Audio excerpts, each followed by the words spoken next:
Hey guys, assalamualaikum and welcome again sa Amer TV. So ngayong araw guys is tuturuan ko kayo kung paano i-offload itong ating iPhone para magkaroon tayo ng free space sa ating storage.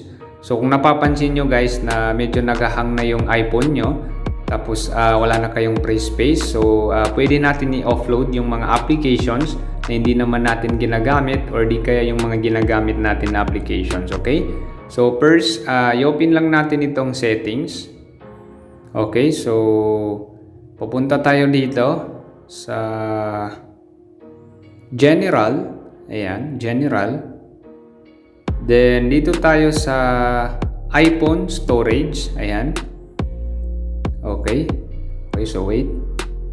Ayan, yung iPhone Storage guys. Ayan. Okay, so as you can see, meron tayong 31 GB of 32 GB use. So ayan, so karamihan dito is photos guys. So ayan, nandito naman 15.39 GB. So pwede natin yan siya i-upload guys sa ating iCloud para if ever na ma-delete dito sa ating iPhone, so automatically mariretrieve natin yung ating mga pictures. Okay, so ito as you can see, hindi pa siya naka-enable. So pag enable natin yan, pag once na nakakonect tayo sa Wi-Fi or di kaya meron na tayong data o naka-open yung data natin, so automatically i-upload niya yung ating mga pictures sa ating iCloud. Okay? So ayan, pupunta tayo dito sa baba, makikita natin itong mga applications natin. Okay, so as you can see sa photos, 20.81 GB yung nagamit. Ayan. Okay. So, saka lang natin ito enable guys. Kasi pag naka-enable yan, kumakain siya ng data while uploading the photos. Okay.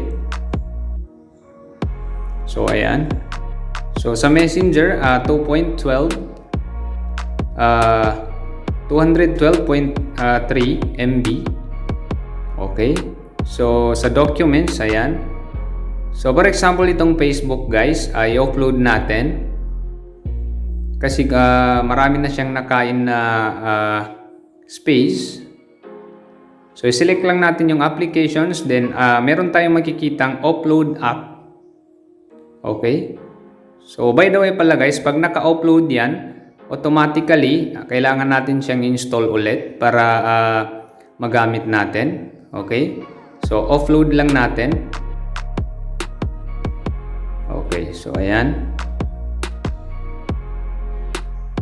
Okay, so ayan. So as you can see, meron tayong makikitang reinstall app. So 128.2 MB na siya.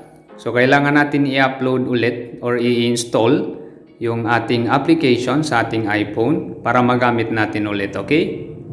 So nabawasan na yung data guys na kinain niya or yung space na kinain ng Facebook sa ating cellphone. So at least nagkaroon tayo ng konting space sa ating storage. Okay, so magkaiba guys sa Samsung kasi is kung makikita natin doon is clear data. So dito naman sa iPhone, ang makikita natin is yung offload. Okay, so ayan. So tingnan natin itong ibang application. So ayan. So, nagkaroon tayo ng konting space. Ayan. So, pag in-label natin ito, lahat ng hindi ginagamit na application, so, ma-upload siya kagad. So, pindutin lang natin itong enable. So, yung cellphone na yung pipili dun sa mga applications na hindi nagagamit. Tapos, i-offload niya kagad automatically. Okay? So again, sana makatulong ito sa inyo.